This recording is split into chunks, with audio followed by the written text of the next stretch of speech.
Hi everyone, आप सभी का स्वागत है इस लाइव क्लासेस में।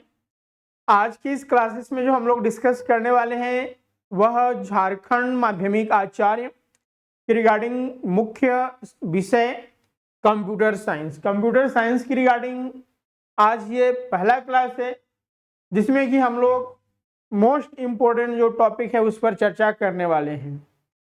जैसा कि हम अगर बात करते हैं झारखंड माध्यमिक आचार्य का, इसका नोटिफिकेशन जारी कर दिया गया है जिसका फॉर्म आज से फिलअप होने प्रारंभ हो गए हैं। तो इसी के सापेक्ष में जो है हम लोग यहाँ पर डिस्कस करेंगे। और जैसा कि कंप्यूटर साइंस की रिगार्डिंग जो है वो पहले के सेशंस में हमने सिलेबस और पैटर्न पर चर्चा कर दिया है। तो आज संक्षिप्त रूप में देखते हुए जो है हम लोग आज टॉपिक्स पर आएंगे। वहीं जो अब तक हमारे इस चैनल को सब्सक्राइब नहीं किए हैं, सब्सक्राइब कर लीजिए, बेल आइकन को दबा दें ताकि आने वाले क्लास का नोटिफिकेशंस आपको मिलता रहे।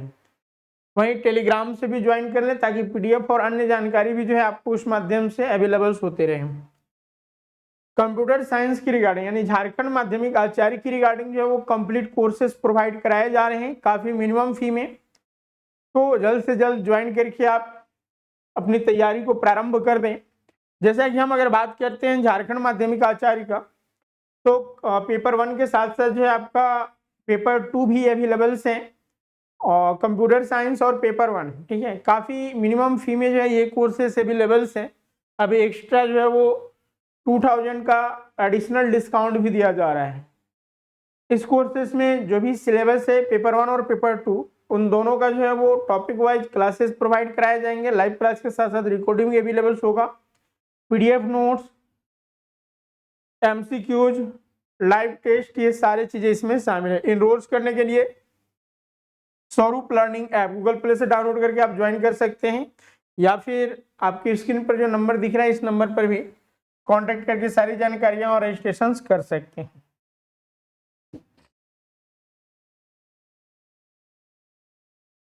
तो चलिए आज हम लोग यहाँ पे टॉपिक पर स्टार्ट करने वाले हैं और आज का जो हम लोगों का टॉपिक होगा वो डिस्क्रीट मैथमेटिक्स की रिगार्डिंग थोड़ी सी जो है हम पेपर 2 के रिगार्डिंग जो कंप्यूटर साइंस के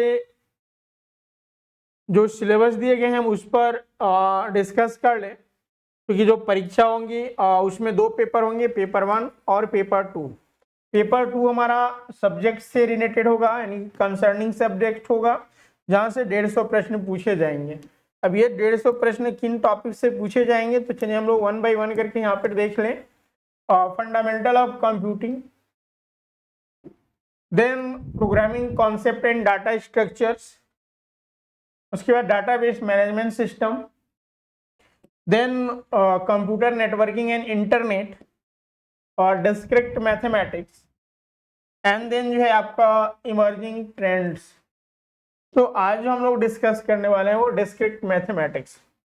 इसमें देखिए हमें विभिन्न टॉपिक्स दिए गए हैं और एक अहम पार्ट्स के रूप में यहाँ पर इसे देखा जाएगा, क्योंकि इनसे नंबर ऑफ क्वेश्चंस काफ़ी ज़्यादा देखने को भी मिल सकते हैं। और इसके अलावा जो हमारा कंप्यूटर का पार्ट्स हैं जैसे कंप्यूटर नेटवर्किंग और डाटाबेस मैनेजमेंट, इन तमाम से जो है आपका 150 क्वेश्चंस पूछे जाएंगे। तो डिस्क्रीट मैथमेटिक्स के अंतर्गत logic and proof techniques, then set theory, relation and functions. तो हम लोग यहाँ पर सेट थ्योरी से स्टार्ट करने वाले हैं। इसमें सेट थ्योरी और रिलेशन एंड फंक्शन तथा लॉजिक प्रूफ एंड टेक्निक के बारे में डिस्कस करेंगे। तो सबसे पहले हम लोग सेट थ्योरी की अगर हम बात करते हैं तो देखिए सेट थ्योरी ये एक मैथ का जो है एक अहम पोर्शन होता है और इसकी रिगार्डिंग जो है हमें विभिन्न चीज़ें, क्योंकि सेट थ्योरी के अंतर्गत हमें जो चर्चा करनी है वो सेट्स। अब सेट होता क्या है, इसका रिप्रेजेंटेशन और टाइप ऑफ सेट्स, किस प्रकार से हम रिप्रेजेंट कर सकते हैं सेट्स को, ये तमाम चीज़ें जो है इसके अंतर्गत हमें डिस्कस करना है। Then subsets and set operations, power set, Cartesian product, set identities and their proofs, countable and uncountable set तथा एप्लीकेशन इन कंप्यूटर साइंस। यानी कि जो सेट थ्योरी है इनका किस प्रकार से एप्लीकेशन जो है वो कंप्यूटर साइंस में किए जाते हैं, तो ये भी हमें यहाँ पर डिस्कस करना है। तो हम लोग सबसे पहले आज का जो क्लासेस हैं वो बेसिक चीज़ें जिसमें सेट, ये सेट्स एंड सबसेट्स की रिगार्डिंग चर्चा करने वाले हैं। तो चलिए वन बाय वन करके जो है हम लोग यहाँ पर चर्चा करते हैं, डिस्कस करते हैं।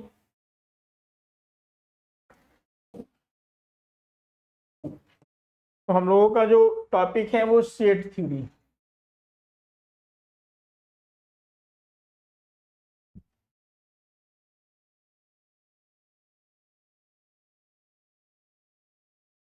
अब देखिए सेट थ्योरी या फिर सेट के बारे में जिन्होंने इंट्रोड्यूस किया, पहली बार जिन्होंने सेट थ्योरी के रिगार्डिंग बातें की, बताई, और उनका नाम जो है वो कांटर्स है। ठीक है, कांटर्स के द्वारा जो है वो सेट थ्योरी के रिगार्डिंग बातें करी गई थी, बताई गई थी।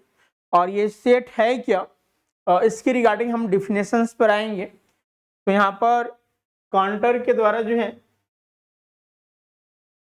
कांटर्स के द्वारा जो है वो सेट थ्योरी को इंट्रोड्यूस किया गया, उसके बारे में बताया गया, और इस कारण सेट थ्योरी को जो है वो कांटोरियन सेट या फिर इसी को नैप सेट थ्योरी भी कहते हैं। अब देखिए यहाँ पर सेट थ्योरी है क्या, तो अ कलेक्शन ऑफ डिफिनेशंस की हम अगर बात करते हैं, क्योंकि यहाँ से भी डिफिनेशन से भी कभी कभी प्रश्न पूछ दिए जाते हैं।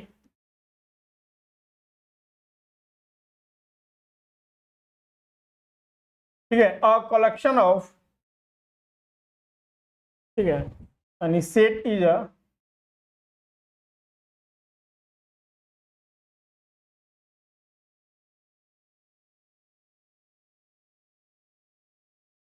Collection of object. यहाँ पर इसको और बेहतर तरीके से वेल डिफाइंड हम एक टर्म यहाँ पर ऐड करेंगे। ठीक है, इसके लिए हम एक टर्म्स और ऐड करेंगे। ये set is a well defined collections of, well defined collection of what object.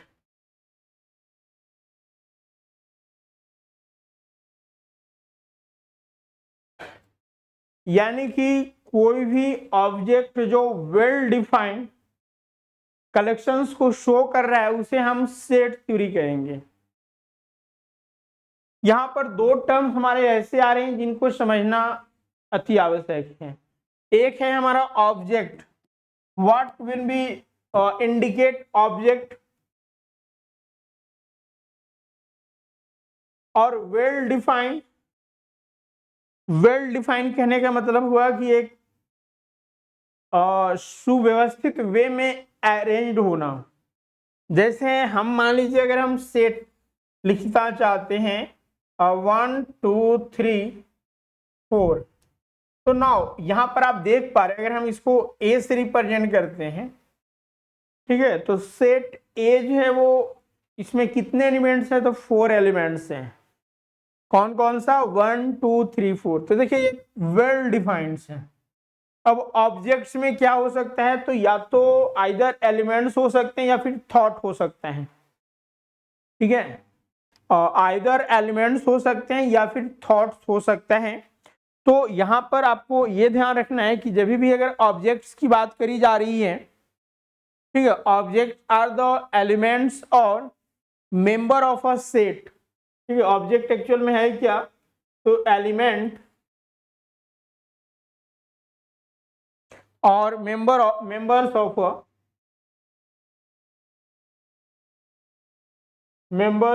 A set. मतलब क्या हुआ कि इसमें ठीक है, इसमें जो है आपका मेंबर ऑफ अ सेट कहने का मतलब हुआ कि आइदर ऑफ फिजिकल ऑब्जेक्ट। ठीक है, इसमें जो है आपका या तो फिजिकल ऑब्जेक्ट हो सकता है, either of physical object. Physical object के रूप में हम लोग किसको रिप्रेजेंट करते हैं, तो फिजिकल ऑब्जेक्ट जैसे पेन, पेंसिल हो गया, कैमरा हो गया, तो ये सारे क्या हैं, फिजिकल ऑब्जेक्ट है। एग्जाम्पल में आप लिख लीजिएगा पेन, ठीक है, आइदर फिजिकल ऑब्जेक्ट और जो है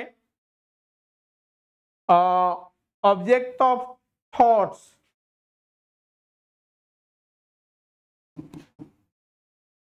आइदर फिजिकल ऑब्जेक्ट और ऑब्जेक्ट ऑफ थॉट्स।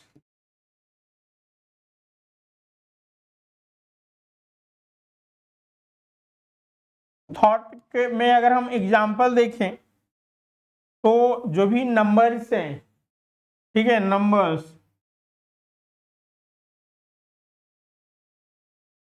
जैसे सपोज हमने मान लिया 5, तो यानी कि एलिमेंट्स और मेंबर ऑफ सेट्स अगर वेल डिफाइंड हैं तो उनको हम सेट कहेंगे। जैसे मान लीजिए यहाँ पे 1 2 3 4 लिखे गए हैं, तो इसमें क्या है कि जो ऑब्जेक्ट्स है वो ऑब्जेक्ट ऑफ थॉट्स हैं, है ना, ये संख्याओं को रिप्रेजेंट कर रहे हैं, ठीक है, जिसका हम इमेजिनेशंस करते हैं। तो ये हमारा जो है वो सेट ए हो गया। अब यहाँ पर ये चीजों को आपको समझना होगा कि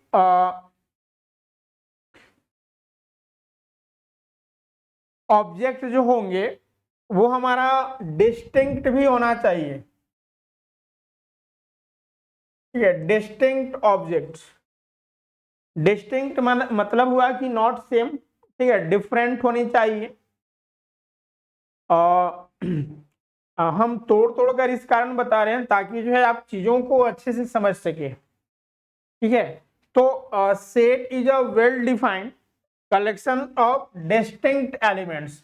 यहाँ पर देखिए हमारा सबसे पहला जो ऑब्जेक्ट्स है वो हमारा ऑब्जेक्ट ऑफ थॉट्स हैं, नंबर्स हैं इसमें दिए हुए, और ये एक वेल डिफाइंड है जिनको हम नेचुरल नंबर कहते हैं, है ना। नेचुरल नंबर्स के यहाँ पर कुछ एलिमेंट्स हैं, नेचुरल नंबर खुद अपने आप में एक वेल डिफाइंड है, और चूंकि डिस्टिंक्ट कहने का मतलब कि कोई भी इसमें रिपीट नहीं कर रहा है। जब भी हम सेट की अगर बात करते हैं तो जो भी एलिमेंट्स होगा वो यूनिक एलिमेंट्स यानी एक ही डिस्टिंक्ट होनी चाहिए, ठीक है। जैसे यहाँ पर 1 2 3 4 है, तो ये सभी एलिमेंट्स जो है वो अलग अलग हैं। अब यहाँ पर आपको ये चीजें ध्यान देना है कि अगर हम इसके अरेंज को डिस्टर्ब कर देते हैं, जैसे सपोज हमने मान लिया कि कोई बी हमारा सेट है और इसके हम जो पोजिशनिंग है वो हम अलग कर देते हैं, यहाँ पर 3 कर देते हैं, यहाँ पर 2 और यहाँ पर 4, तो क्या ये सेट नहीं कहलाएगा? तो नहीं, ये भी सेट ही है। ये दोनों ए और बी सेम ही है क्योंकि इसमें जितने भी एलिमेंट्स है वो सारे क्या हैं, ए में भी है और बी में भी है, ठीक है। तो इस तरह के सेट को इक्वल सेट हम कह सकते हैं, वो हम आगे टाइप ऑफ सेट में डिस्कस करेंगे। तो यहाँ तक आपको क्लियर हो पाया होगा कि एक सेट जो है वो है एक्चुअल में क्या, ठीक है। अब यहाँ पर ये बातें आती है कि हम सेट को रिप्रेजेंट कैसे करेंगे, ठीक है।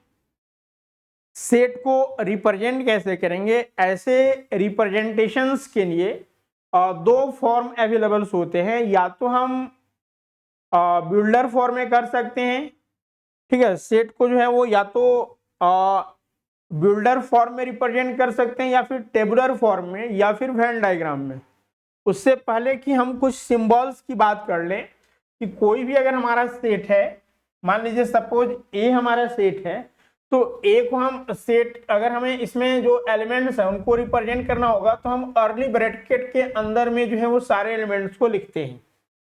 जैसे कि यहाँ पे हमने अभी आपको बताया कि हमारे पास सेट ए है जिसको हमने एलिमेंट्स दिया था 1 2 3 एंड 4, तो हम इसे सेट ए पढ़ेंगे जिसमें एलिमेंट्स कितने हैं, 4 हैं, और कौन कौन सा, 1 2 3 4, ठीक है। अब कुछ सिंबल्स के यहाँ पर बात करनी है जो कि हमारा इस सेट थ्योरी के अंतर्गत प्रयोग होंगे आगे जब हम डिस्कस करेंगे तो वहां पे। तो कुछ सिंबल्स के बारे में लिख लीजिएगा, सम,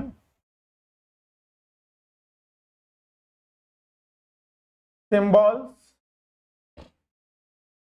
ठीक है, कुछ यहाँ पे सिंबल्स जिसका हम आगने वाले जो लेक्चर है उसमें प्रयोग करेंगे। जैसे इस प्रकार का जो सिंबल्स होगा ये बिलोंगिंग टू को रिप्रेजेंट करता है, ठीक है, बिलोंग्स टू,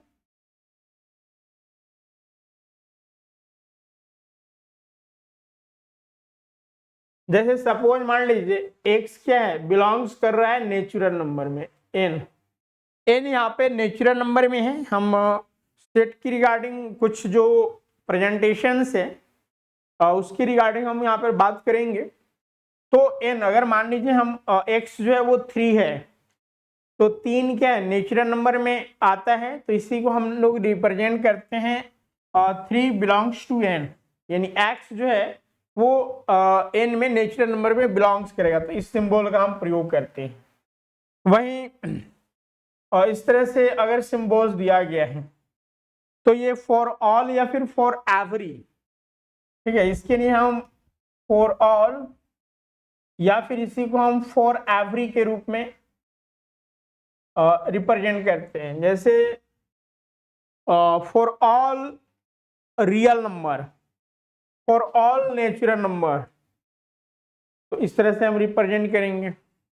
वही नेक्स्ट जो है आपका, अगर इस प्रकार का सिंबल्स आपको दिखे तो ये सच डेट का सिंबल्स होता है, सॉरी ये सच डेट नहीं, देयर एग्जिस्ट, ठीक है, ये एग्जिस्ट का, देयर एग्जिस्ट का जो है वो सिंबल होता है, देयर एग्जिस्ट,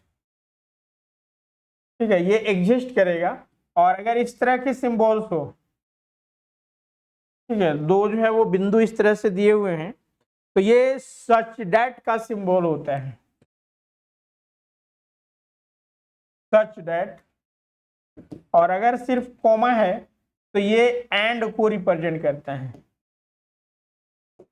तो ये कुछ फ्रिक्वेंटली यूज होने वाले सेट थ्योरी के अंतर्गत सिंबल्स हैं जिनको हमने यहाँ पर डिस्कस किया आपके साथ। अब नाउ रिप्रेजेंटेशन ऑफ सेट, जैसे कि हमने अब ही आपको बताया कि कोई अगर हमारे पास सेट है तो उसको रिप्रेजेंट ऐसे तो हम लोग अर्ली ब्रैकेट में करते हैं, लेकिन इन्हें रिप्रेजेंट करने का जो है वो 2-3 वे हैं, ठीक है, 2-3 वे हैं। तो हम लोग यहाँ पर जो है वो रिप्रेजेंटेशंस किस प्रकार से सेट को करते हैं उनको देखते हैं।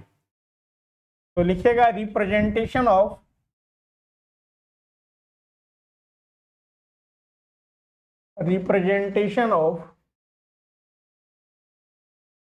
सेट। यहां से जो है आपके प्रश्न पूछने भी प्रारंभ हो जाते हैं, ठीक है, अभी हम यहाँ पर डिस्कस भी करेंगे।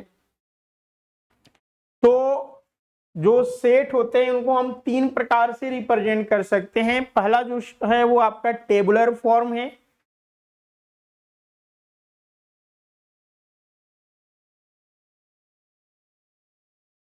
टेबुलर फॉर्म,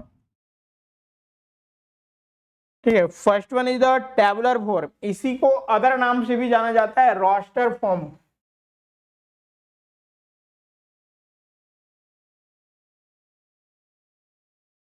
ठीक है, टेबुलर फॉर्म या फिर रोस्टर फॉर्म। दूसरा जो हमारा रिप्रेजेंटेशंस का वे होता है वो होता है बिल्डर फॉर्म या फिर प्रॉपर्ली फॉर्म, ठीक है, set builder form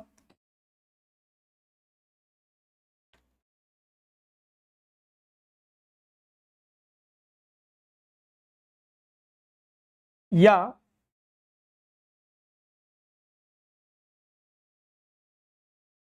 properly form. और तीसरा जो रिप्रेजेंटेशंस होता है वो हमारा होता है वेन डायग्राम, ठीक है, तीसरा जो होता है वो वेन डायग्राम जिसको हम विजुअल रिप्रेजेंटेशंस कहते हैं, ठीक है। Third one is the visual representation.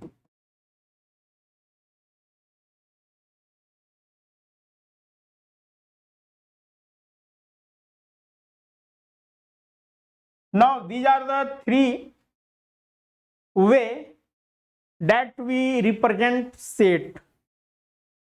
कभी कभी क्या होता है कि आपको टेबुलर फॉर्म में दिया जाएगा और कहा जाएगा कि बिल्डर फॉर्म में जो है आप उसको आइडेंटिफाई करें, लिखें, देखिए जो भी टेबुलर फॉर्म होता है वो टेबल के रूप में, जैसे अभी हमने आपके साथ एक एग्जांपल दिया था ए, ठीक है, सेट हमारा ए है और इसमें जो एलिमेंट्स है वो 1 2 3 एंड 4 है।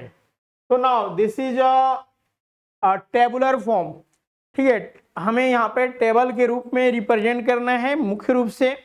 तो टेबुलर फॉर्म, ठीक है, टेबुलर फॉर्म की अगर हम बात करते हैं तो इसमें जो भी एलिमेंट्स है, ठीक है, इसमें जो भी सेट होता है उसके जो एलिमेंट्स होता है वो सेपरेटिंग होता है, ठीक है, सेपरेट है यहाँ पे, है ना, 4 एलिमेंट्स है 1 2 3 4, तो इसको हम लोग लिखते हैं और वो भी किस में, तो अर्ली ब्रैकेट के अंतर्गत कोमाज, ठीक है, यहाँ पर कोमा हम दे रहे हैं हर एक एलिमेंट्स के मिडिल में। तो this is a builder form. या फिर हमें मान लीजिए कि हमारा अगला जो सेट है वो बी है और ये जो सेट है वो ए ई आई ओ और यू का है, यानी कि यहाँ पर जो अल्फाबेट्स हैं, ठीक है, भावेल्स है, उसका सेट हमारा बी है जो कि ए ई आई ओ यू को रिप्रेजेंट कर रहा है। तो now this is a tabular form, ठीक है। लेकिन वही अगर हम सेट बिल्डर फॉर्म की बात करते हैं या फिर इसी को हम लोग प्रॉपर्टी फॉर्म कहते हैं, तो इसमें क्या होता है कि एक स्टेटमेंट के रूप में हम इस चीज को रिप्रेजेंट करते हैं।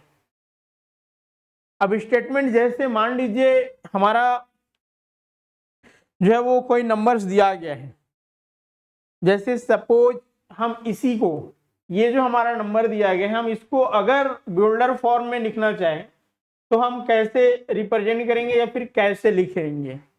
तो इसके लिए भी हम लोग वही चीजें यहाँ पर आइडेंटिफाई करेंगे। सपोज ए हमारा सेट है तो ए जो है अब यहाँ पर एक्स डिनोट करेंगे और एक्स क्या रिप्रेजेंट करेगा, ठीक है, एक्स सच डेट, ठीक है, एक्स जो है वो देखिए अब एक्स का मान यहाँ पर हम इस एलिमेंट्स के रिगार्डिंग लिखेंगे तो ये एक से लेकर 4 तक है। तो x is such that x जो बिलोंग्स करेगा वो कहां से कहां तक करेगा, तो देखिए 1 से लेकर 4 तक, है ना, x such that x 1 to 4, ठीक है, less than greater less than equals to and less than equals to 4, तो देन वेयर यहाँ पर एक्स जो है किस में बिलोंग्स कर रहा है, एक्स जो है आपका एन नेचुरल नंबर में बिलोंग कर रहा है ना। तो देखिए हम लोग यहाँ पर क्या है कि एक टेबुलर फॉर्म में हमारा एक सेट दिया गया था और रोस्टर फॉर्म में हमने यहाँ पर कन्वर्ट कर लिया। तो रोस्टर फॉर्म में क्या होता है कि एक हमें स्टेटमेंट देना होता है, नहीं, और roster form in which we state the common property possessed by the elements of the set, यही ना, क्योंकि जो कॉमन प्रॉपर्टी जो है वो पोजेज यहाँ पे कर रहे हैं। हम अगर इसको देखते हैं ए जो है वो x such that x 1 to 4 and x belongs to N, ठीक है, एक्स जो है वो एन का एलिमेंट है नेचुरल नंबर का और एक्स को पुनः आइडेंटिफाई किया गया है 1 से 4 तक, जिसमें कि 1 और 4 दोनों इन्वॉल्व है। तो इसका मतलब हो गया कि एक्स का मान यहाँ पर 1 हो जाएगा, 2 3 एंड 4, तो वही तो यहाँ पर लिखा गया है जिसे हम टेबुलर फॉर्म में लिखे हुए हैं। तो यहाँ से पहला क्वेश्चन से पूछा जाता है कि अगर कोई हमारा जो है वो टेबुलर फॉर्म में दिया गया है और उसको अगर बिल्डर फॉर्म में कन्वर्ट करना है तो आपको इसके अनुसार करना होगा। यहाँ पर क्लियर है। हम आगे अन्य और एग्जाम्पल बताएंगे इसके रिगार्डिंग, ठीक है। तो यहाँ पर आपको एक अंडरस्टैंडिंग डेवलप करने की बात थी जो कि हम लोगों ने देखा। अभी हम इस पर क्वेश्चंस भी कराएंगे क्योंकि यहाँ से प्रश्न पूछे जाते हैं डायरेक्ट। अब नाउ विजुअल रिप्रेजेंटेशंस में क्या होता है कि एक हम वेन डायग्राम बनाते हैं और उनमें जो है वो एलिमेंट्स को हम शो करते हैं। जैसे वेन डायग्राम में हमने क्या किया कि हमने एक वेन डायग्राम बना लिया, अब इसी ए सेट को अगर हमें इसमें रिप्रेजेंट करना है तो हम कैसे करेंगे? तो रिप्रेजेंट करने के लिए 1 2 3 एंड 4 है ना, 4 एलिमेंट्स, ये सेट ए का एलिमेंट्स है। या फिर आप ऐसे भी इसको लिख सकते हैं, 1 हो गया, 3 हो गया, 2 हो गया, 4 हो गया। तो इसमें जो 4 एलिमेंट्स ए के हैं वो सारे इसमें ऑक्यूपाई हो रहा है, तो इसको हम लोग विजुअल रिप्रेजेंटेशन कहते हैं। तो ये वेज है जिसके थ्रू हम किसी भी सेट को जो है वो रिप्रेजेंट करते हैं। अब नाउ एक आध दो क्वेश्चंस और देखते हैं बिल्डर फॉर्म का। ठीक है, आपको टेबुलर फॉर्म और बिल्डर फॉर्म की रिगार्डिंग देखते हैं कुछ एग्जाम्पल। जैसे सपोज मान लीजिए हमें दिया गया है एक सेट बी में एलिमेंट्स है 2 4 6 8। ठीक है, ये हमारे एलिमेंट्स हैं। अब इसको कहा जा रहा है कि कन्वर्ट इन बिल्डर फॉर्म। तो बिल्डर फॉर्म में आप कन्वर्ट अगर करिएगा तो कैसे कीजिएगा?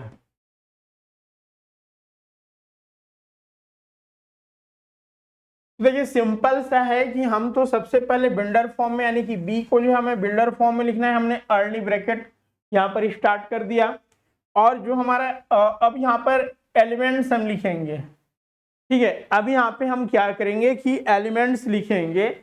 तो अब नाउ जो भी हम यहाँ पर एलिमेंट्स की रिगार्डिंग जो भी नोटेशंस देंगे, अब हम एलिमेंट्स में देखते हैं तो ये हमें इवन नंबर देखने को मिल रहा है। ठीक है, इवन नंबर देखने को मिल रहा है। इवन नंबर यानी कि 2 से जो डिविजिबल होते हैं, तो यानी कि अगर हम इसको 2x मान लेते हैं, ये ना, अगर हम 2x मान लेते हैं तो सच डेट अब x यहाँ पर बिलोंग्स किस में करेगा, यानी x जो लाई करेगा वो कहां से कहां तक करेगा। तो x चूंकि हम यहाँ पर जो 2x है, ठीक है 2x है, तो अब हम अगर x की बात करते हैं तो x 1 से लेकर यहाँ पर क्या 4 तक हो जाएगा। क्योंकि अब हम x को अगर 2 से गुणा करते हैं, अगर 1 है तो 1 इंटू 2 हो जाएगा। फिर 2 इंटू 2 यहाँ पर x को अगर 2 मानते हैं तो 2 इंटू 2 4 हो जाएगा। फिर 2 इंटू 3 6 हो जाएगा, और यानी 3 इंटू 2 6 हो जाएगा, और 4 इंटू 2 8 हो जाएगा। तो यानी कि यहाँ पर जो है x, ठीक है, अब x जो है वो किस में बिलोंग कर रहा है, नेचुरल नंबर में। तो नाउ हमने यहाँ पे आसानी से जो है इस चीज को हमने रिप्रेजेंट किया। यही ना, जो हमारा एक यहाँ पर टेबुलर फॉर्म में एक सेट दिया गया था, उसको हमने बिल्डर फॉर्म में जो कन्वर्ट किया वो किस तरह से किया, यहाँ पे आपको समझ में आई ये बात? यहाँ पर क्लियर है या फिर कोई डाउट्स है?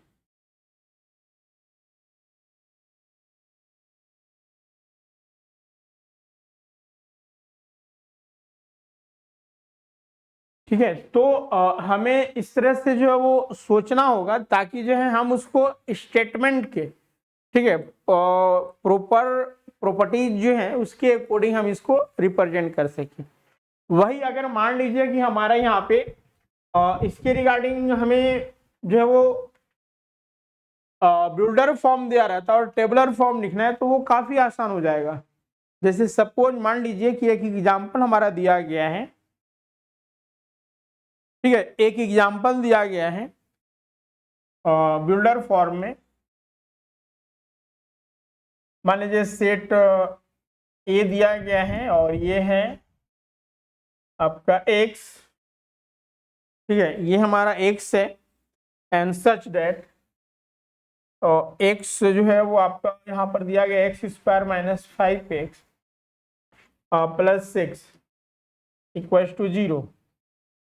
ठीक है, और x जो है यहाँ पर दिया गया है x belongs to N natural number. तो नाउ टेबुलर फॉर्म में अगर सेट पूछा जाए, ठीक है, टेबुलर फॉर्म में, क्योंकि इसमें हमें x का मान जो है वो डायरेक्ट टेबल के रूप में नहीं मिल रहे हैं। ये हमारा x such that x square minus 5x plus 6 equals to 0 है, और x जो है वो बिलोंग कर रहा है नेचुरल नंबर में, यानी कि x का मान यहाँ पर जो होगा वो नेचुरल नंबर होगा। तो अब अगर हमें टेबुलर फॉर्म में लाना है तो हम कैसे करेंगे, यहाँ पे अगर स्टेटमेंट होता तो x का मान हम 1 से 4 तक इसमें पुट करते और आ जाता। तो अब हमें यहाँ पर x का, तो हमें इसको सॉल्व करना होगा क्योंकि ये क्वाड्रेटिक इक्वेशन है, और जब क्वाड्रेटिक इक्वेशन है तो हम इसको सॉल्व कर सकते हैं बाय मैथमेटिकली अप्रोच के थ्रू। तो यहाँ से क्या हो जाएगा, x square minus 5x plus 6, या तो आप डिस्क्रिमिनेंट निकाल कर सकते हैं या फिर मिडिल टर्म को बाइफरकेट करके। तो यहाँ पर अगर मिडिल टर्म को हम स्प्लिट करते हैं तो अब हमें 6, यहाँ पे 6 और 1 तो 6 हो जाएगा। तो 5 को ऐसा ब्रेक करना है कि जिनका ऐड या फिर सब्ट्रैक्ट करें तो हमें 5 ही आए, लेकिन अगर गुणा करते हैं उन नंबरों को तो वो 6 आना चाहिए। तो यहाँ से हम क्या कर देंगे, एक्स स्क्वायर माइनस 3x और माइनस 2x कर देते हैं और प्लस 6। तो देखिए 3 और 2 का मल्टीपल्स कितना हो जाएगा, 6 हो जाएगा, जो कि 6 है, माइनस माइनस प्लस 6 है, और -3 और -2 को अगर हम ऐड करते हैं तो -5 हो जाएगा, जो कि यहाँ पे है। तो यानी कि हमने जो मिडिल टर्म स्प्लिट किया वो करेक्ट किया है।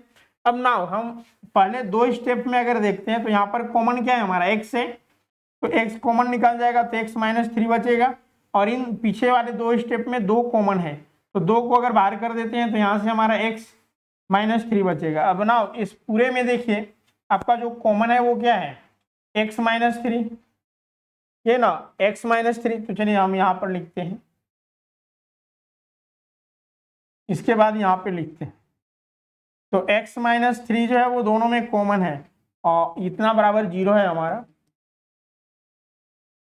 और यहाँ से बच गया x -2, तो इतना बराबर 0 हो गया। तो ना दोनों मल्टीपल्स में है तो x का मान एक जो है वो x -3 बराबर 0 हो जाएगा, और एक जो हो जाएगा वो x -2 बराबर 0। तो यहाँ से x का मान जो है वो 3 हो गया और यहाँ से x का मान 2 हो गया। तो यानी कि x का मान 2 है और 2 और 3। तो यानी कि हम अगर इसे टेबुलर फॉर्म में सेट ए को लिखते हैं तो ये हमारा जो आंसर हो जाएगा वो क्या होगा, आंसर हो जाएगा आपका 2,3। तो देखिए किस प्रकार से अगर हमें कोई टेबुलर फॉर्म में दिया गया है तो उनको हम कन्वर्ट कर सकते हैं बिल्डर फॉर्म में या फिर प्रॉपर्टी फॉर्म में, या फिर अगर हमें रोस्टर फॉर्म यानी कि टेबुलर फॉर्म में दिया गया है तो हम उसे, यानी कि अगर बिल्डर फॉर्म में दिया गया तो हम उसे आसानी से टेबुलर फॉर्म या फिर रोस्टर फॉर्म में भी कन्वर्ट कर सकते हैं। तो यहाँ तक चीज़ें जो है वो क्लियर होगा, कोई डाउट इसमें नहीं होंगे। अब नाउ हम लोग notation of some well defined जो सेट है हम उनके रिगार्डिंग थोड़ी सी चर्चा कर लेते हैं, डिस्कस कर लेते हैं, क्योंकि इस तरह की भी जो है वो हमें क्वेश्चन देखने को मिलते हैं। तो चलिए, चूंकि आज जो है हम लोग काफ़ी जो बेसिक चीज़ें हैं, क्योंकि इनका यूजेज आगे भी आएंगे, ठीक है, वो हम चाहे फंक्शंस फंक्शंस पढ़ें या फिर रिलेशन पढ़ें उसमें भी आने वाला है, या फिर जो हमने पहला जो आपके टॉपिक्स बताए थे उसमें भी ये जो है हमारा प्रयोग आने ही आने हैं। तो चलिए नेक्स्ट लिखिएगा, notation of some well defined set. notation of some well defined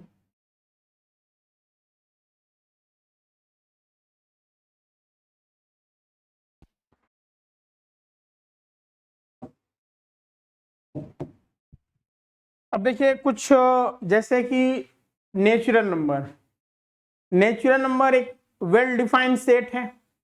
real number बात करें, कॉम्प्लेक्स नंबर बात करें, या फिर हम रैशनल इरेशनल की बात करें, तो उनके लिए जो है सेट थ्योरी में नोटेशंस का प्रयोग किया जाता है, यानी उसके जो सिंबल्स का हम यूज करते हैं। जैसे हमने अभी लिखा था बिलोंग्स टू एन, तो एन क्या बता रहा है, नेचुरल नंबर बता रहा है। तो सेट ऑफ नेचुरल नंबर के लिए जो है हम किससे डिनोट करते हैं, एन से। तो यहाँ पर लिखिएगा first one is the set of natural number, ठीक है, set of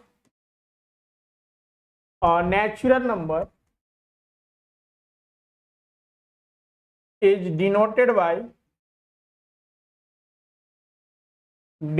by capital N, and this N, ठीक है, this N is equals to 1 2 3 4 dot dot dot N तक, ठीक है। जो भी हमारा नंबर से 1 से जो प्रारंभ होते हैं और इनफाइनाइट तक, वो हमारा नेचुरल नंबर होता है। तो सेट ऑफ नेचुरल नंबर जिसे हम N से, कैपिटल N से डिनोट करते हैं। वहीं सेट ऑफ इंटीजर्स की बात करें, ठीक है, सेट ऑफ इंटीजर, ठीक है, इज डिनोटेड बाय, ठीक है, इज डिनोटेड बाय या तो कैपिटल I या फिर कैपिटल Z से, ठीक है। नाउ I या फिर हम Z की बात करते हैं यहाँ पे, तो इसका मतलब क्या हुआ, 0 +-1 +-2 +-3। इसका मतलब क्या, प्लस माइनस लगाने का मतलब कि 0 1 2 3 तो होगा ही, -1 -2 -3 भी होगा। अगर हमें कहीं पे इस प्रकार के सिंबल्स मिल जाए, Z+ मिल जाए, ठीक है, Z+ मिल जाए या फिर Z- मिल जाए, तो इसका मतलब क्या हुआ, या फिर I+ या फिर I-, तो इसका मतलब हुआ कि जो हमारा पॉजिटिव भाग है, ठीक है, Z+ का मतलब क्या हुआ कि जो हमारा पॉजिटिव पार्ट है, पॉजिटिव पार्ट में अब 0 को यहाँ पे काउंट किया जाएगा या नहीं किया जाएगा, तो नहीं, ठीक है। Z+ यानी कि पॉजिटिव पार्ट, 0 नाइदर भी पॉजिटिव नॉर भी नेगेटिव के केसेस में हम लोग काउंट करते हैं। तो अब यहाँ पर Z+ जो है हमारा क्या हो जाएगा, 1 2 3 डॉट डॉट डॉट। वहीं अगर Z- की बात करी जा रही है तो -1 -2 -3 एंड डॉट डॉट डॉट। तो इस तरह से जो है वो सेट में रिप्रेजेंट किए जाते हैं। जैसे अगर हमें बात करी जा रही है सेट में Z+ का, तो हम समझेंगे कि जो इंटीजर्स का पॉजिटिव पार्ट्स है उसको हमें यहाँ पे देखना है या फिर लेना है। वहीं अगला है set of rational number, set of rational number. तो सेट ऑफ रैशनल नंबर जिसको हम Q से डिनोट करते हैं, कैपिटल Q, ठीक है, कैपिटल Q से जो है वो डिनोट करते हैं। और Q क्या है, तो X, और X जो है वो रैशनल नंबर यानी जो P/Q के रूप में रिप्रेजेंट जिसको हम कर सकते हैं। तो X such that X is a rational number.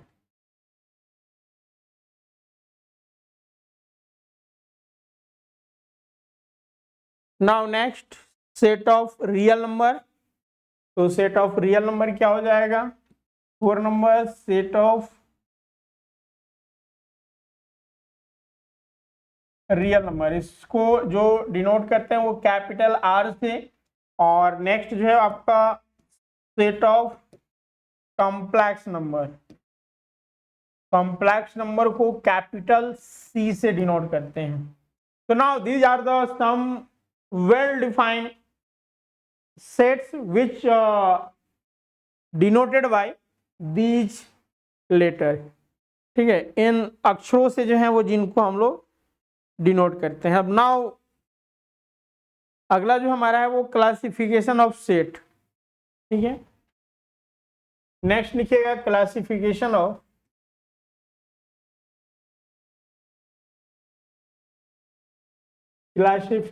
Of set. अब देखिए सेट को विभिन्न तरह से जो है वो क्लासिफाई किया गया है, जिसमें कि एक आपका फाइनाइट सेट, इनफाइनाइट सेट।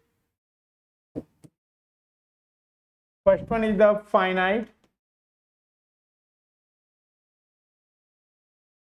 और इनफाइनाइट सेट।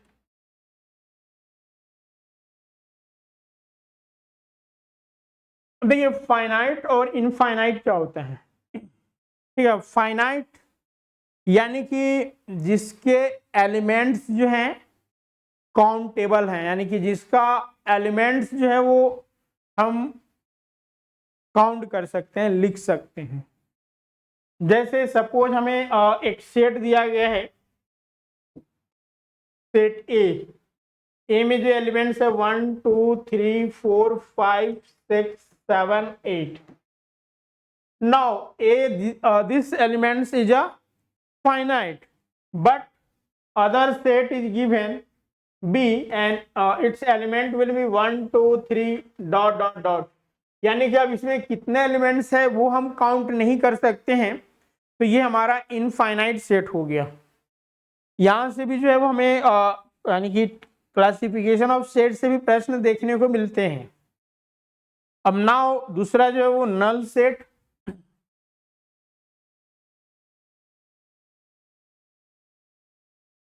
नल सेट या फिर इसी को एम्प्टी सेट कहते हैं।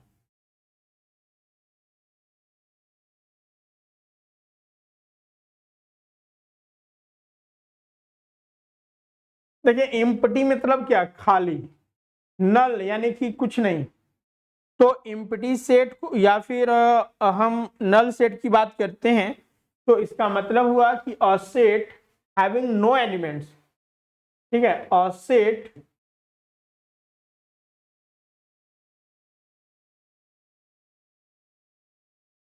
Having no elements.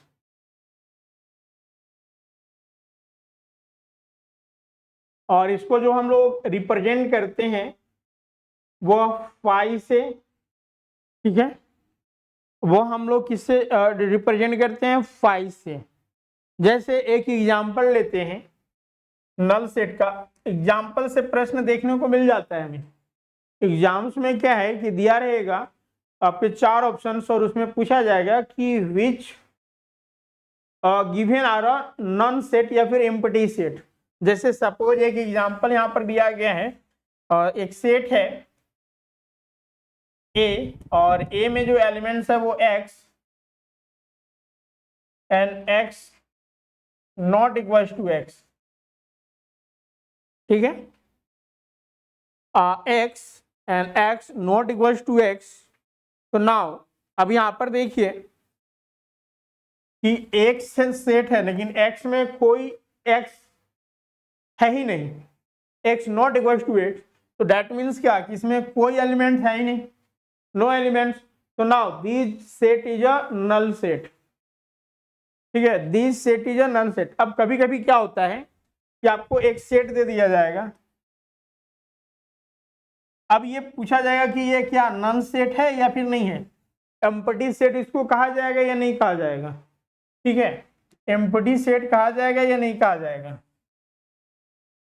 अब देखिए इनमें किनको एम्प्टी सेट, ये वाला एम्प्टी सेट कहलाएगा। ठीक है, ये जो है वो एम्प्टी सेट है क्योंकि इसमें कोई एलिमेंट है ही नहीं। लेकिन अगर हम एलिमेंट यहाँ पर जीरो अगर पुट किए हुए हैं तो इसमें तो जीरो एलिमेंट है ना। ठीक है, तो जीरो एलिमेंट्स है यानी कि ये नॉन एम्प्टी सेट है, क्योंकि इस सेट में हमारा एक एलिमेंट्स ऑलरेडी है, वो क्या है, जीरो है, वन भी हो सकता है।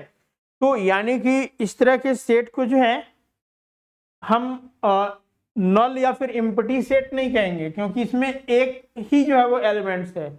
और जिस सेट में एक एलिमेंट्स होते हैं उन्हें हम लोग सिंगलटन सेट कहते हैं। तो यह जो हमारा एक है, ये हमारा ए जो सेट है, ए जिसमें कि जीरो एलिमेंट्स है, this is a not empty, this is a singleton set.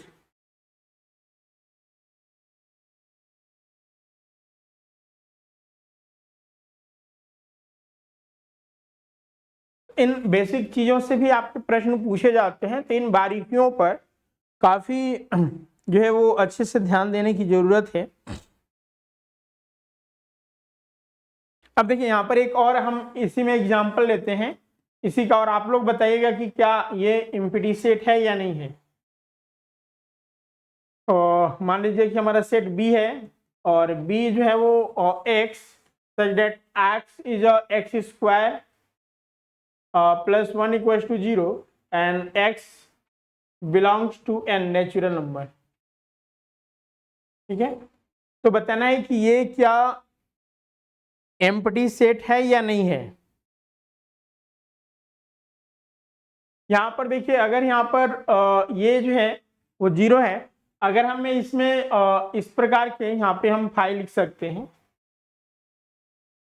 ठीक है, तो ये हमारा एम्प्टी सेट कहलाएगा। या फिर इसमें कोई एलिमेंट्स है भी नहीं, नो हैविंग एलिमेंट्स, तो then it is empty set. ठीक है, हम दोनों रूपों में लिख सकते हैं। तो now it also a empty set because, क्योंकि एक्स स्क्वायर बराबर जो है वो -1 हो जाएगा, यही ना, एक्स स्क्वायर यहाँ से क्या हो जाएगा -1, और एक्स बराबर √अंडर-1 हो जाएगा, और ये हमारा कॉम्प्लेक्स नंबर में चला जाता है, जबकि यहाँ पर एक्स जो है वो हमारा नेचुरल नंबर होनी चाहिए थी। तो यानी कि एक्स का कोई भी मान यहाँ पर हमें नहीं आएगा, तो यानी कि no having elements for regarding this conditions, तो there is this set is null set या फिर एम्प्टी सेट कहा जाएगा। या फिर एक एग्जांपल आप ये भी लिख लीजिए, 5, अगर किसी सेट में अगर 5 यानी कि कोई भी एलिमेंट्स नहीं है, तो वो हमारा नॉन ये एम्प्टी सेट या फिर नल सेट के एग्जांपल में आता है। अगला जो है हमारा सिंगलटन सेट। ठीक है, सिंगलटन सेट क्या होता है, तो तीसरा लिखिएगा।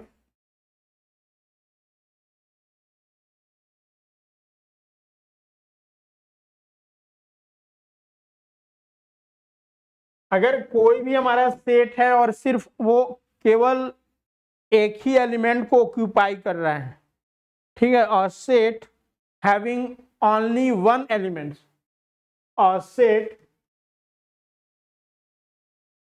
having only one element, तो उसे हम सिंगलटन सेट कहेंगे। जैसे हमने अभी लिखा था 0 और 1 और 2, तो these are the singleton set, क्योंकि इसमें केवल और केवल एक ही एलिमेंट्स हैं। अब अगर हम पेयर सेट की बात करें, ठीक है, अगर हम यहाँ पे पेयर सेट की बात करते हैं,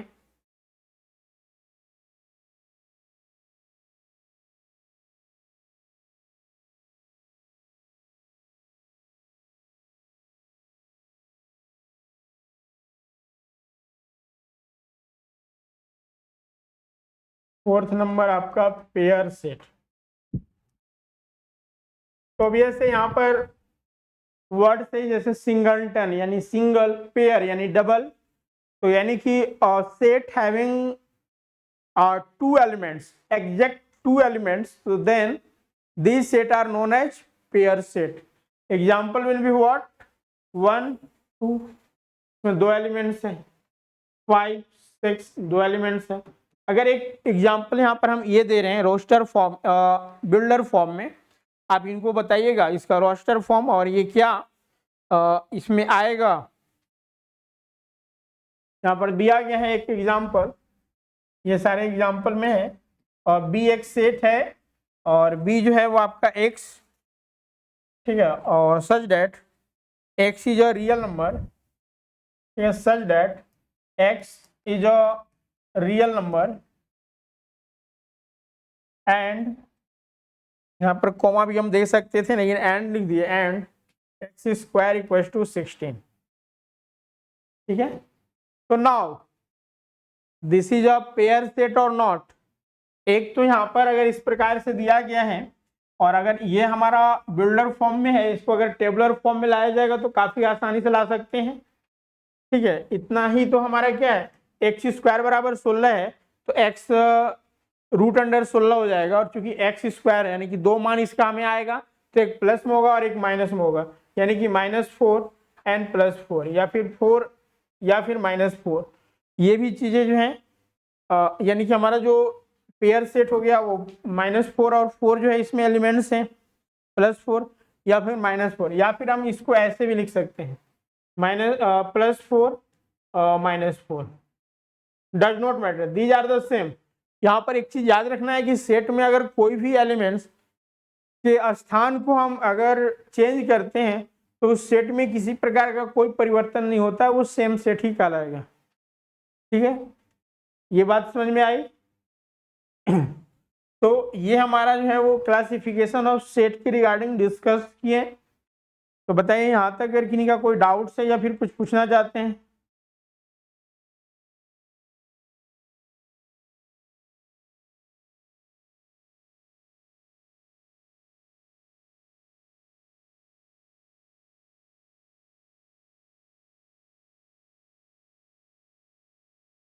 अब चलिए हम लोग सेट ऑफ सेट के बारे में डिस्कस करते हैं या फिर फैमिली ऑफ सेट, देन उसके बाद जो है वो सबसेट।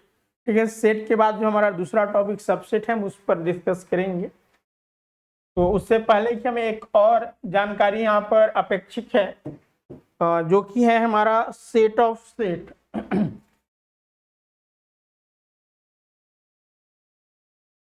ठीक है, सेट ऑफ सेट। तो अब हम अगर सेट ऑफ सेट या फिर इसी को हम लोग अदर नाम से भी जानते हैं family of set, of family of set. देखिए सेट ऑफ सेट या फिर फैमिली ऑफ सेट की अगर हम बात करते हैं तो ये होता क्या है। ठीक है, तो अगर हम कोई सेट लेते हैं तो उसके जितने भी एलिमेंट्स हैं वो सारे खुद में भी एक सेट होगा। इसी को हम लोग सेट ऑफ सेट या फिर फैमिली ऑफ सेट कहते हैं। चलिए इसको पहले डिफाइन कर लेते हैं, उसके बाद एग्जांपल से समझेंगे इसे। ठीक है, डिफिनेशन है set of set is what, तो द सेट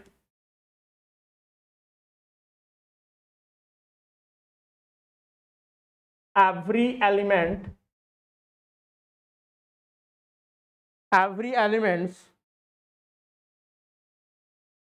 यहाँ पर एवरी एलिमेंट्स की जगह every member of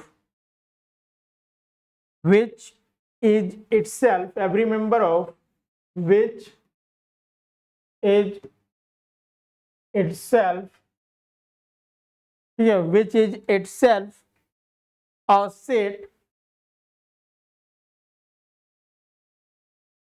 is called set of set. Is called set of set या फिर इसी को फैमिली ऑफ सेट भी कहा जाता है। जैसे सपोज एक यहाँ पर हम एग्जाम्पल से इसे समझने की कोशिश करते हैं और भी काफी आसानी होगी हमें। सपोज एक हमारा सेट है ए जिसमें एलिमेंट्स है 1 2 3 एंड 4।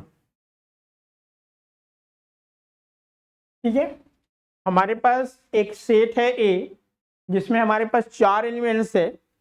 अब देखिए यहां पर क्या होता है, ठीक है, कि जो भी इसमें एलिमेंट्स है अपने आप में एक सेट है। जैसे सेट ऑफ सेट में हम लोग कैसे रिप्रेजेंट कर सकते हैं इसे, तो देखिए एक 1 जो है हमारा सेट है, यहाँ पे 2 भी सेट है और 3 भी जो है हमारा एक सेट है, सिंगलटन सेट, फिर पेयर सेट, फिर ट्रिपल सेट, इस तरह से इसमें बनता जाएगा। तो नाउ 3 हो गया, फिर जो है आपका 4 हो गया, ये आपस में। फिर नाउ पेयर में अगर हम बात करते हैं तो 1 2 सेट हो जाएगा, फिर 2 3 सेट हो जाएगा, फिर 3 4 सेट हो जाएगा। इस तरह से जो है इसमें सेट बनते रहेंगे। ठीक है, तो अब कभी कभी क्या होता है कि सेट ऑफ सेट कितने बनेंगे वो भी हमसे पूछा जाता है, जिसे हम लोग जो है वो पावर सेट के अंतर्गत, क्योंकि हमें पावर सेट पर भी चर्चा करना है, तो इसे सेट ऑफ सेट, कोई भी अगर हमें सेट दिया गया है और उसमें सेट ऑफ सेट कितने बनेंगे, उनकी संख्या कितना होगा, तो 2 raise to the power n, n जो है वो number of elements of given set होता है। ठीक है, इस वे में भी हम निकाल सकते हैं 2 के पावर n। तो यहाँ पर 2 और 2 4 एलिमेंट्स है, तो 2 के पावर 4 यानी कि 16 जो है इसमें कुल सेट्स बनेंगे। तो नाउ सेट ऑफ सेट की रिगार्डिंग आप लोगों ने डिस्कस किया। हम ये फॉर्मूला आगे जब पावर सेट का चर्चा करेंगे तो वहां पर डिस्कस करेंगे और इसको भी कोरिलेट करके वहां पर आपके साथ चर्चा करेंगे, डिस्कस करेंगे। और पावर सेट से ये जो फॉर्मूला है हमारा 2 raise to the power n, ये प्रश्न यहाँ से आने ही आने हैं और पूछे भी जाते ही हैं। तो ये हम लोगों ने यहाँ पर सेट ऑफ सेट या फिर फैमिली ऑफ सेट के रिगार्डिंग डिस्कस किया, चर्चा किया। अगर यहाँ तक किन्हीं का कोई डाउट्स है या फिर कोई पूछना चाहते हैं तो आप पूछ सकते हैं।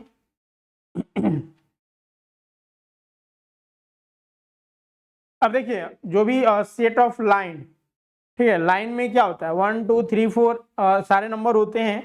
तो set of line in a plane is a set of point, ठीक है। एक पॉइंट भी आप यहाँ पर लिख सकते हैं। इस चीज को कभी कभी इस तरह के क्वेश्चंस पूछ दिया जाता है कि the set of line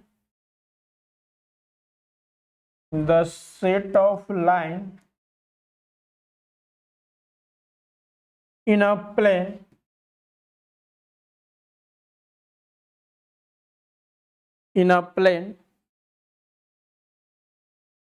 is a set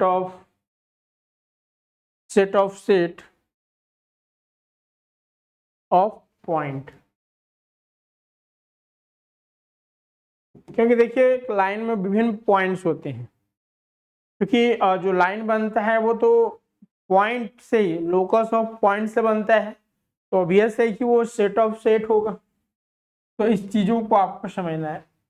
तो ये हम लोगों ने सेट की रिगार्डिंग जो बेसिक जानकारियां थी, जिसका ज्ञान हमें यहाँ पर अपेक्षित था, यानी कि हमें जानना जरूरी था, तो सेट की रिगार्डिंग में हम लोगों ने डिस्कस किया। अब हमारा का जो अगला जो सब टॉपिक्स है वो है सबसेट, ठीक है, सबसेट।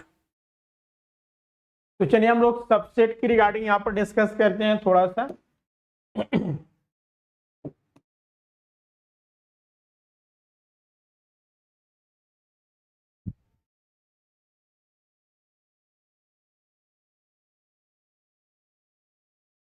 सबसेट यानी कि मान लीजिए हमारा दो सेट है ए और बी। यहाँ पर हम एक एग्जांपल से ही इसको समझते हैं, ये काफी आसान है सबसेट। अगर हमारे पास ए सेट है जिसमें मान लीजिए कि सपोज कुछ एलिमेंट्स हैं, ठीक है, ए हमारा सेट है और मान लीजिए हमारे पास कोई जो है एलिमेंट्स है, और एलिमेंट्स जो है वो 1 2 3 एंड 4 है। और बी हमारे पास एक सेट है जिसके एलिमेंट्स है 1 2 3 4 5 6, है ना। तो अब देखिए यहां पर कि बी में जितने भी एलिमेंट्स हैं, ठीक है, बी में देखिए आपके पास 2 2 4 6 एलिमेंट्स हैं, 1 2 3 4 5 एंड 6।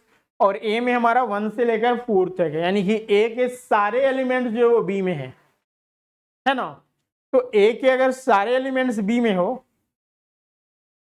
तो ऐसे सेट को जो है हम लोग सबसेट कहते हैं, और इनको जो डिनोट करते हैं उस तरह से, A is a subset of B.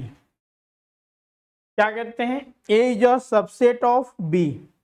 यानी कि कहने का मतलब ये हुआ हमारा कि अगर हमारे पास कोई सेट ए है और इस सेट का अगर एलिमेंट्स किसी दूसरे सेट में अवेलेबल्स हैं, ठीक है, तो वह सेट जो है हमारा सबसेट कहलाएगा।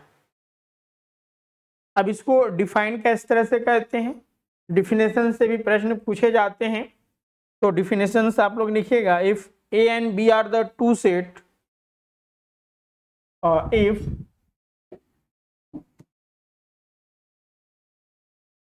if A and B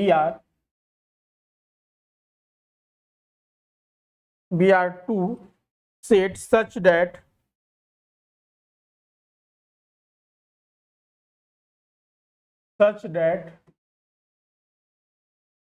every element of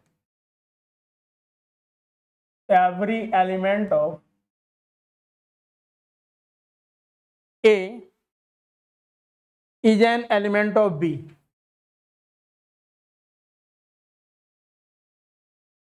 Is an element of B. So then A is called, then A is called subset of B, जिसे हमने यहाँ पे डिनोट किया और इसको जो सिंबलाइज किया जाता है वह A सबसेट ऑफ B ऐसे लिखा जाएगा। ठीक है, इसको जो हम लोग सिंबलाइज करते हैं, जो लिखते हैं सबसेट के लिए जो हमारा सिंबल्स है वो ये है, ये ध्यान रहेगा। ठीक है, denoted by A subset of B। अब नाउ अगर हम इसको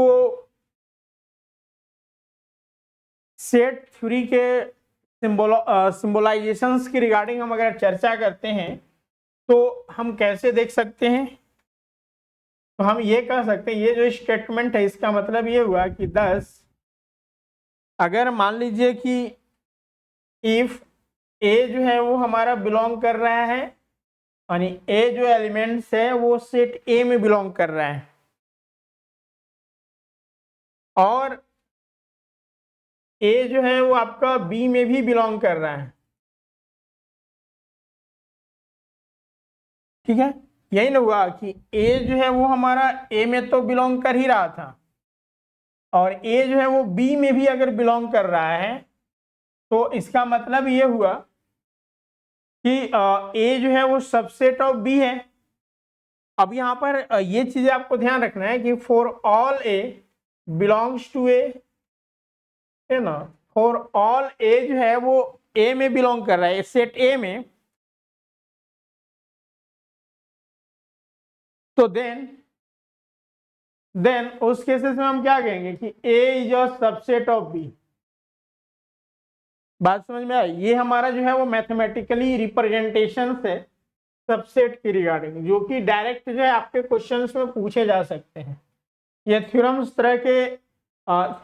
के तरह जो है वो ये ट्रीट हो रहा है। अगर आपको दिया रहे if A elements belongs to set A and also A जो है वो बिलोंग्स कर रहा है सेट B में भी, और A जो एलिमेंट्स है वो A का एलिमेंट्स है, तो देन A जो है वो सबसेट ऑफ B हो जाएगा। जैसे कि यहाँ पर हमने बताया कि A 1 2 3 4 जो है वो A में बिलोंग कर रहा है, और 1 2 3 4 जो है आपका B में भी बिलोंग कर रहा है ना। A का जो अल्फा यानी हमारा एलिमेंट्स है वो B में भी बिलोंग्स कर रहा है, और A जो है हमारा 1 2 3 4 ये A में ऑलरेडी बिलोंग्स है। ठीक है, A का जो एलिमेंट्स है, तो इसलिए हम कहेंगे कि A जो है वो सबसेट ऑफ B है, क्योंकि B में A से ज्यादा एलिमेंट्स है या फिर सेम भी हो सकता है, तो सेम के केसेस में हम इसको हटा देंगे। तो यहाँ पर ये चीजें आपको ध्यान रखना है कि A is a subset of B, जिसको हम लोग मैथमेटिकली इस तरह से लिखते हैं। अगर इसका उल्टा यानी कन्वर्सली भी जो है वो करेक्ट होता है। ठीक है, यहाँ पर देखना ध्यान देना है कि कन्वर्सली सपोज A जो है वो सबसेट ऑफ B है, इसका मतलब क्या हुआ कि देन A जो है वो आपका बिलोंग करेगा कैपिटल A में, और implied that A also belongs to B, then for all A belongs to capital A। तो यानी कि इसका कन्वर्सली भी ट्रू है कि अगर मान लीजिए कि हमें दो सेट्स दिया गया है और ये दोनों आप पहले से ही ऑलरेडी जो है हमें ये बताया गया है कि ये सबसेट है, तो इस क्राइटेरिया को फुलफिल करेगा। तो these are the basic concept regarding subset. ठीक है, ये सबसेट के रिगार्डिंग जो है हम लोगों ने चर्चा किया। बाकी इसमें अन्य और भी विभिन्न पॉइंट्स हैं, जैसे प्रॉपर्टीज, एग्जाम्पल। इसमें जैसे सबसेट हमने देखा, तो सुपर सेट भी हमें यहाँ पर चीज़ों को जानना है। इसके अलावा सबसेट की रिगार्डिंग बहुत सारे जो है वो प्रॉपर्टीज हैं, उन सब की रिगार्डिंग जो है हम लोग अगले क्लास में चर्चा करेंगे। तो आज हम लोगों ने मुख्य रूप से सेट थ्योरी की जो बेसिक जानकारियाँ थी उसकी रिगार्डिंग चर्चा किया, डिस्कस किया। तो यहाँ तक अगर किन्हीं का कोई डाउट्स है तो आप पूछ सकते हैं। तो जैसा कि ये जो हम लोग टॉपिक्स यहाँ पर देख रहे हैं वो कंप्यूटर साइंस की रिगार्डिंग जो डिस्क्रीट मैथमेटिक्स है उसके सापेक्ष में हम लोगों ने चर्चाएं की है कंप्यूटर साइंस की रिगार्डिंग। बाकी कंप्यूटर साइंस की रिगार्डिंग जो है आपका कंप्लीट कोर्सेज, ठीक है, ऑनलाइन माध्यम में घर बैठे जो है वो इसकी तैयारी कराई जा रही है। और जैसा कि जो भी इसके अंतर्गत टॉपिक्स दिए गए हैं, काफ़ी बेसिक से एडवांस यानी जो हमारे लिए अपेक्षित है वो सारी चीज़ें यहाँ पर चर्चा करी जाएगी इन क्लासेस में। और इन क्लासेस का जो विशेषताएं हैं वो सारे लाइव क्लासेस के साथ है, यानी टॉपिक वाइज जो लाइव क्लासेस होंगे उसका रिकॉर्डिंग भी अवेलेबल होगा, पीडीएफ नोट्स और MCQs topic wise, then live test, ये सारी चीज़ें जो है इसमें शामिल है।